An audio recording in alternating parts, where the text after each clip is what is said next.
Everybody is talking about monkeypox. Apparently, the WHO has now declared an international global emergency over monkeypox. By the way, this is super scientific stuff. When I say super scientific, I mean that apparently the head of the World Health Organization overruled a divided expert panel to issue the group's highest alert in order to do this.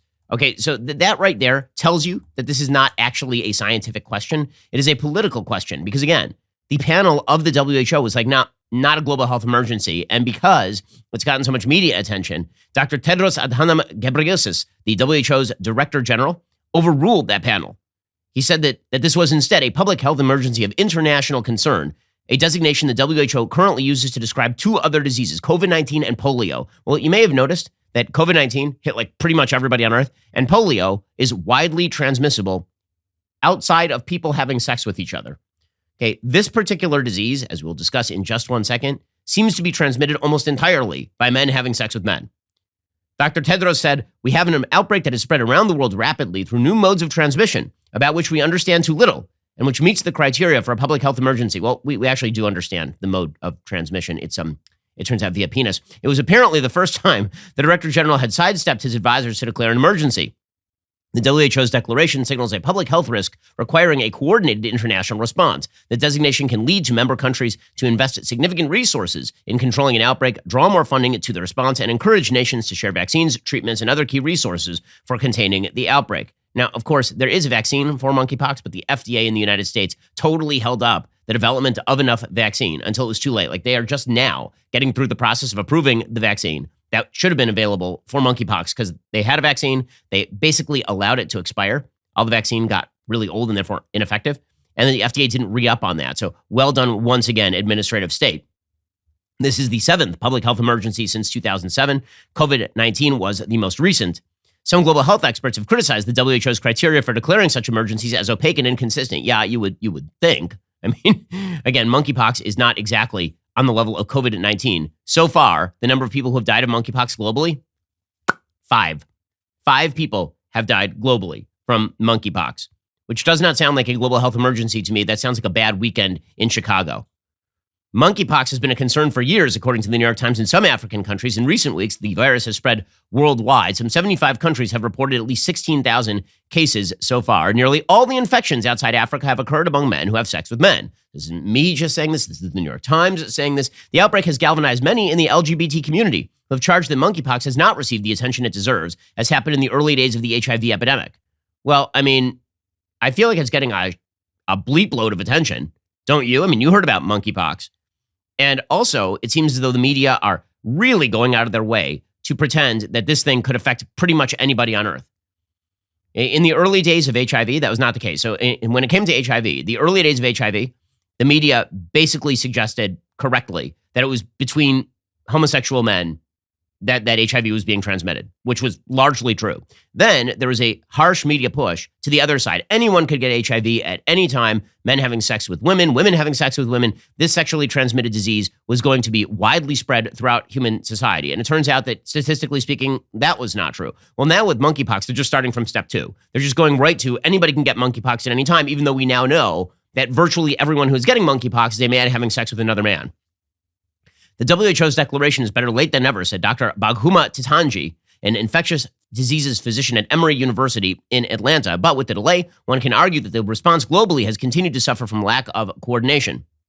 Apparently, the outbreak is expected to infect maybe hundreds of thousands of people, depending on who exactly engages in this sort of behavior, and may have permanently entrenched itself in some countries, according to Dr. James Lawler, co-director of the University of Nebraska's Global Center for Health Security. We'll get to more on this in just 1 second. First, I've debunked communism, JFK conspiracies, and other disputed topics. I haven't yet debunked the huge lies surrounding store-bought meat. Grocery stores and leftists, they'll tell you to buy that grass-fed, super omega, morally superior, equity-bringing, live-your-truth beef. They push the lie that those labels mean anything at all, but they don't mean a thing. They're often slapped on products imported from overseas with more frequent flyer miles than you have. Here is the label that matters: 100% American meat, and Good Ranchers has it. Good Ranchers, only sources from farms and ranches right here in the United States. Maybe you thought a steak cooking over a fire couldn't get more American. It can with any box of Good Ranchers. I'm told the iron levels of Daily Wire employees are at an all-time high due to just how good Good Ranchers really is. Ditch the mystery meat aisle. Order from Good Ranchers today. Trust where your meat comes from. You wouldn't invite a stranger to dinner, so don't invite strange meat. Use my code Shapiro. Get $30 off your box of steakhouse quality cuts plus free shipping. Change the way you think about meat and the way you buy it. Your purchase not only strengthens American farms, it also supports what we do here at the Daily Wire. So head on over to goodranchers.com/Shapiro today to debunk store-bought meat with me. Now, the real question about this is whether it is actually a virus that is widely transmissible in any serious way outside of men having sex with men, or whether it's just a new kind of STD. According to the Jerusalem Post, the World Health Organization, after declaring the outbreak a global health emergency, there are serious questions among doctors about why exactly this is not an STD. Dr. Roy Zucker, director of the Tel Aviv Sourasky Medical Center, Ichilov Hospital's LGBTQ Health Services, and a doctor at Clalit Health Services, said whether or not monkeypox could be designated as an STD is a quote-unquote great question.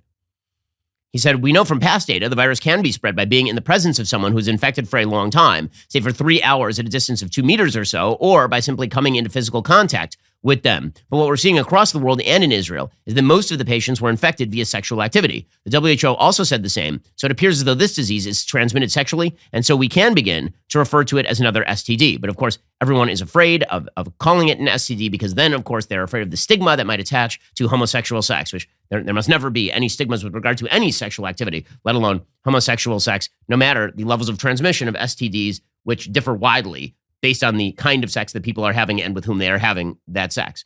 If you don't have sex with strange men in high promiscuity areas, the chances of you getting monkeypox are significantly lower than if you do. Zucker said it is not entirely certain that monkeypox will be classified as a new STD because, although it is less common, it can be transmitted via skin-to-skin contact in non-sexual situations. Okay, well, again, that may be true, but the main vector of transmission is, in fact, homosexual sex. According to Dr. Zucker, for those engaging in sexual intercourse, it's best to do so in places where visibility is good rather than in dark places. I know that we're not allowed to talk also about the fact that you should probably know your partner, but kind of you should probably know your partner. Because we also know the use of a condom lowers the risk of infection, especially of rectal infections, which are very painful. Sounds terrible. People need to be aware of this virus and go and get checked if they have any kind of skin lesion. He said, right now the cases are mainly found among men that have sex with other men. It's a disease that can easily be passed on to other populations. I mean, not that easily, because the research from the New England Journal of Medicine is showing that an overwhelming 95% of confirmed cases were likely transmitted via close sexual contact. Nonetheless, there are other doctors who are very afraid that this is going to stigmatize the LGBTQ plus minus divided by sign ampersand star percentage sign community. Dr. Itzhak Levy, director of the HIV/AIDS Center and supervisor in the infectious disease unit at Sheba Medical Center, said, I'm not sure if it's a sexually transmitted disease or a disease that is transmitted during sexual activity, which are two entirely different things. If it's the former, that means it's transmitted when there's penetration and things like that. If it's something that is transmitted during sexual activity, that means it's being spread during skin-to-skin contact. Okay, but it has to be apparently pretty heavy skin-to-skin contact because, you just shaking hands with somebody is not going to give you monkeypox. Benjamin Ryan writes that over at the Washington Post.